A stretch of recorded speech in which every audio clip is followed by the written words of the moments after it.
बिस्मिल्लाहिर्रहमानिर्रहीम। अस्सलाम वालेकुम। इंफॉर्मेशन स्टडी में खुश आमदीद डियर कैंडिडेट्स। आज के इस लेक्चर में हम डिस्कस करेंगे इंग्लिश वोकैबुलरी के मजीद न्यू वर्ड्स, उनके सेंटेंसेस, उनके सिनोनिम्स और एंटोनिम्स। तो चलिए स्टार्ट करते हैं आज का लेक्चर। पहला वर्ड है शॉपे, जिसका उर्दू में मतलब है मुतगय्यर या बेरब्त होना। इसका अगर हम सेंटेंस या जुमला देखें तो वो कुछ यूं होगा, the sea was choppy today because of wind storm. आंधी की वजह से आज समंदर अखड़ रहा था। इसके हम सिनोनिम्स देखें तो वो ये होंगे, rough, full of waves, heavy.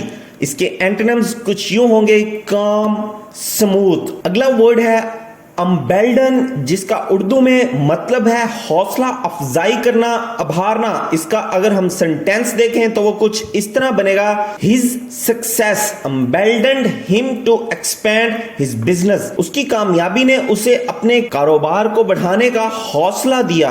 इसके सिनोनिम्स कुछ यूं होंगे, मेक, ब्रेव, इनकरेज। इसके एंटोनिम्स कुछ यूं होंगे, डिसहार्टन, डिस्करेज। अगला हमारा वर्ड है कॉन्टेंशियस, जिसका उर्दू में मतलब है मुतनाज़े, झगड़ालू। इसका अगर हम सेंटेंस देखें तो वो कुछ इस तरह होगा, the author wrote a contentious novel which caused a great deal of unrest. मुसन्निफ ने एक मुतनाज़े नावल लिखा जिसकी वजह से काफी बेचैनी फैली। इसके हम सिनोनिम्स देखें तो वो कुछ यूं होंगे, कॉन्ट्रोवर्शियल, डिस्प्यूटेबल। इसके अगर हम सिनोनिम्स देखें तो इसका सिनोनिम कुछ इस तरह होगा, अनकॉन्ट्रोवर्शियल। अगला वर्ड है रिजुविनेट, रिजुविनेट, जिसका उर्दू में मतलब है दोबारा पैदा होना, दोबारा जवान करना। इसका अगर हम जुमला ये सेंटेंस देखें तो वो कुछ इस तरह होगा, he tried to rejuvenate himself by performing physical exercises each day। उसने हर रोज जिस्मानी मशकें करके खुद को जवान करने की कोशिश की। इसके सिनोनिम्स होंगे, रिवाइव, रीन्यू, रीजनरेट, रीस्टोर। इसके एंटोनिम्स अगर हम देखें तो वो कुछ यूं होंगे, डैमेज, डिस्ट्रॉय, किल। अगला वर्ड है प्यूनिटिव, जिसका उर्दू में मतलब है सजा से मुतल्लिक, अजाबी। इसका अगर हम सेंटेंस देखें तो वो कुछ इस तरह होगा, द यूएन यानी कि United Nation, the United Nation has imposed punitive sanctions on the invading country. अक़वाम मुत्तहिदा ने हमला आवर मुल्क पर ताज़ीरी पाबंदियां आयद कर रखी हैं।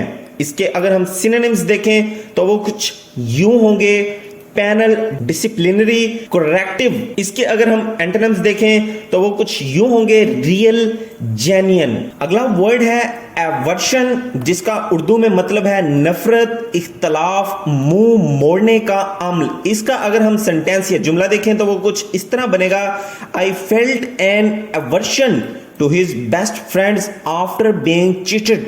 मैंने धोखा दही के बाद इसके बेहतरीन दोस्तों से फौरी नफरत महसूस की। इसके अगर हम सिनोनिम्स देखें तो वो कुछ यूं होंगे, डिसलाइक ऑफ, डिसटेस्ट, एब्हॉरेंस, हेटेड। और अगर हम इसके एंटोनिम्स देखें तो वो ये होंगे, लाइकिंग, डिजायर। अगला वर्ड है स्टिर या स्टिह। इसका उर्दू में मतलब है मस्बत, इशारा, राह दिखाना। इसका अगर हम सेंटेंस देखें या इसका अगर हम जुमला देखें तो वो कुछ इस तरह होगा, he steered the boat slowly toward the busy waterway. उसने कश्ती को आहिस्ता आहिस्ता मसरूफ आबी गुजरगाह की तरफ बढ़ाया। इसके अगर हम सिनोनिम्स देखें तो वो ये होंगे, गाइड, डायरेक्ट, पायलट। इसके अगर हम एंटोनिम्स देखें तो वो कुछ ये होंगे, पावरलेसनेस, इनडिसिप्लिन। डियर कैंडिडेट्स, ये थे हमारे आज के इंग्लिश वोकैबुलरी के मजीद नए वर्ड्स। आपको ये लेक्चर कैसा लगा हमें कमेंट बॉक्स में कमेंट करके ज़रूर बताइएगा। और मेरी आपसे गुजारिश है, अगर आप नए हैं, आपने अभी तक इस चैनल को सब्सक्राइब नहीं किया तो चैनल को सब्सक्राइब करके नोटिफिकेशन के लिए बेल आइकन दबा दें। शुक्रिया।